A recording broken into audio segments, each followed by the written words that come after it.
Why is Laura Does Biology scared of cucumbers? This could be quite a long story.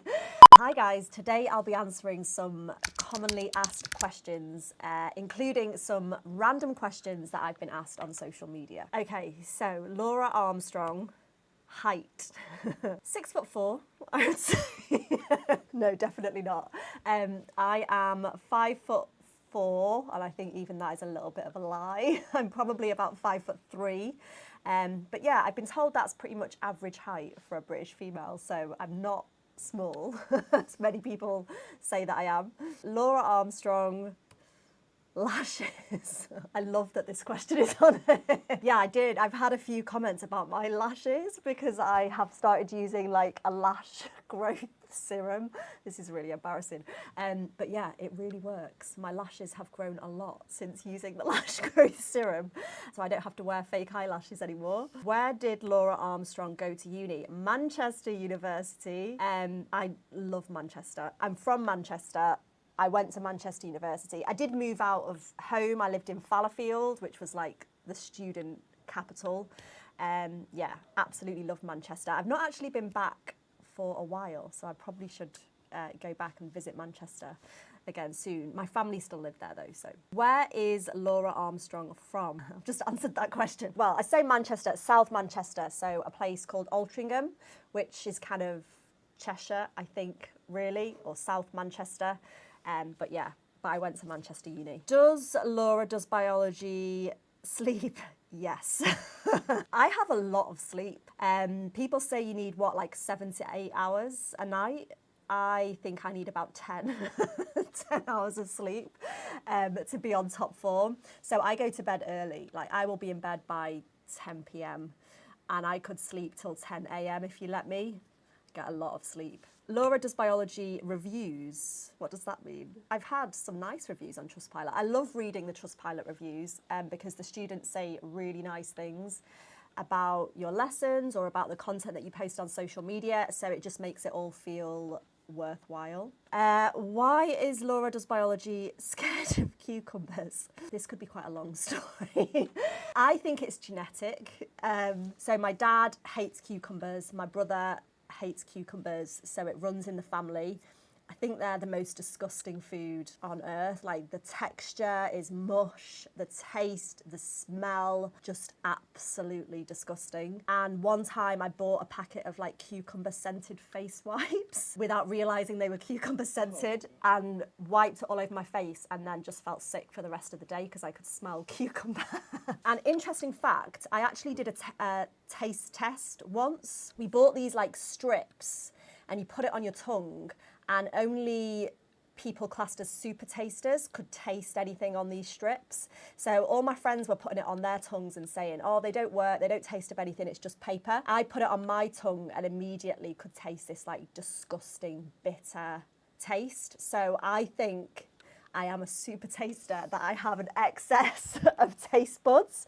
And I think that's probably why I find cucumber so disgusting. So I won't even be near a cucumber. I won't eat a sandwich if it's had cucumber on it and the bread is like mush with cucumber water. It makes me feel sick. How long has Laura Does Biology been teaching? I started teaching in 2008. So I think this is now my 17th year of teaching. I can't quite believe it's been that long. Doesn't feel like I've been teaching for 17 years, but yeah, I went straight from uni, straight to do my PGCE, straight into teaching. So yeah, 17 years in total. And pretty much the whole time I've just taught biology. There was one year where I taught a little bit of chemistry and physics and a bit of psychology A-level as well. But I think since that first year, I've just taught purely biology. How many kids does Laura Does Biology have? As far as I know, 3.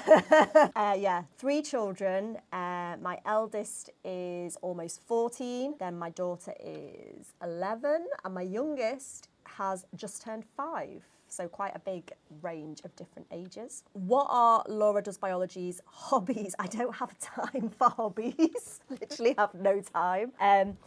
Because if I'm not talking about biology, teaching biology, streaming things about biology, I'm making packed lunches and cleaning the house and taxiing my kids around. So really the only kind of hobby that I try and fit in every day would be like an hour of binge watching crime documentaries on Netflix.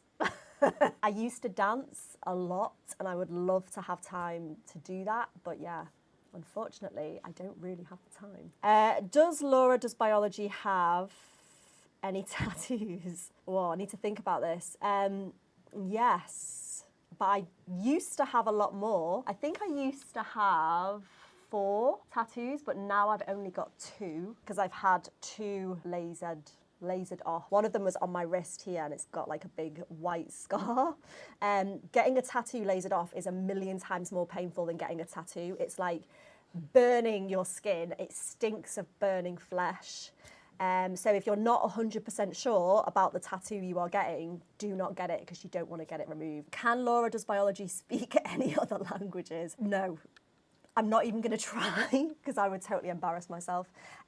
Languages, yeah, I was really bad at languages in school. I think it's because I used to get embarrassed, like trying to speak another language and do the accent. Like I always felt really self-conscious, and I've made like hideous mistakes where I've been on holiday in France and I think I said something like, "Où est la toilette? Por favor," and I mixed up my French and my Spanish. And like, yeah, my husband was like laughing at me, didn't let me live it down. So now when I go on holiday, I'm just like, no, I'm not speaking. I'm not even gonna try. He just does all the talking for us. Yeah, I'd say French and Spanish were my weakest subjects at school because I just lacked confidence. Is Laura Does Biology married to Neil Armstrong? Yes, I am. The first man on the moon. That is my husband. Yeah, he's called Neil Armstrong. And we always take the mickey out of his parents, like, why did you call him Neil when your surname is Armstrong? And they say that they honestly didn't even realise when they named him Neil. They didn't realise what they were doing. But whenever he like answers the phone and says his name, he always gets a joke. There's always like, oh, how was it on the moon? Oh, how was it in outer space? Yeah, he gets really fed up of it, but he's a biology teacher as well. It'd be better if he was a physics teacher, I think, with his name. What is Laura Does Biology's favourite artist? Oh, that's quite a hard question. I feel like I have very eclectic taste in music. So music was really important to our family growing up. So we'd listen to like lots of rock and roll, but then also things like, I don't know, Elton John, Eric Clapton, the Eagles, the Beatles, the Rolling Stones. But then obviously being like a 90s kid, I was into my 90s R&B, 90s dance music, all the classics like Boom Boom Boom, Let Me Hear You Say Whale, Whale, bit of Craig David, all that anything I can sing along to. But this year I'm going to 2 big concerts. I'm finally going to see Beyonce. I've never seen Beyonce live and I have loved Beyonce since Destiny's Child. Like the first CD I bought, I think about age 11, was Destiny's Child's first album. So I'm finally getting to see Beyonce. A bit gutted that I didn't see her 15, 20 years ago when she was doing all the songs that I actually knew. But I've started listening to Cowboy Carter just so I can learn some of the new songs. And the second one I'm seeing is Oasis. I've never seen Oasis live and I literally grew up listening to Oasis every single day, so can't wait for that. So yeah, I'll go for those 2, Oasis and Beyonce. Laura Does Biology hair. I won an award once for the most different hair colours in a year. It was like this fun like awards ceremony at the end of my PGC, I think it was, and like the professor was given like certificates for random things and I got the award for having the most different colours during that year. So my hair's been purple, it's been red, it's been blonde, it's been brown, it's been black, it's been like white, bleach blonde, it's incredibly damaged. But yeah, I just get really bored and it's just something like quick and fun to do that you can kind of change up the way you look and change your mood by doing your hair. What car does Laura Biology have? I think my car's pretty embarrassing. What is it? It's a Dacia, which I think is not the best. I'm not really into cars though, so I don't really care about cars. So I just get a new car every 3 years. And the reason I always want a new car is because I've had such bad experience with cars breaking down, with the kids in the car, stressful situations on the motorway, spending loads of money on like MOTs and getting your car fixed. So I just thought, right, I'm just gonna get a cheap but new car so I don't have to worry about MOTs or it breaking down or anything. So yeah, it's a black Dacia. That's like as much as I know. Laura Does Biology pets. Yes. Currently we've got 2 cats and 1 dog. We did have 3 cats. I mean, I've had many cats throughout my life, but currently we've got Albert and Daisy, who are quite elderly. And then we've got a puppy. Is he a puppy? He's 1, so I don't know if he's still classed as a puppy. But yeah, a little Cavachon called Sunny, who is super cute, super fluffy, really well behaved, bless him, considering he is only 1. Really affectionate. I love animals just in general. Like, I'd have loads of pets if I could, but our house is quite chaotic with the 3 kids and the three animals, so I think we're going to have to stop there with the pets. That's it. Finished. That was intense. That was a lot of questions.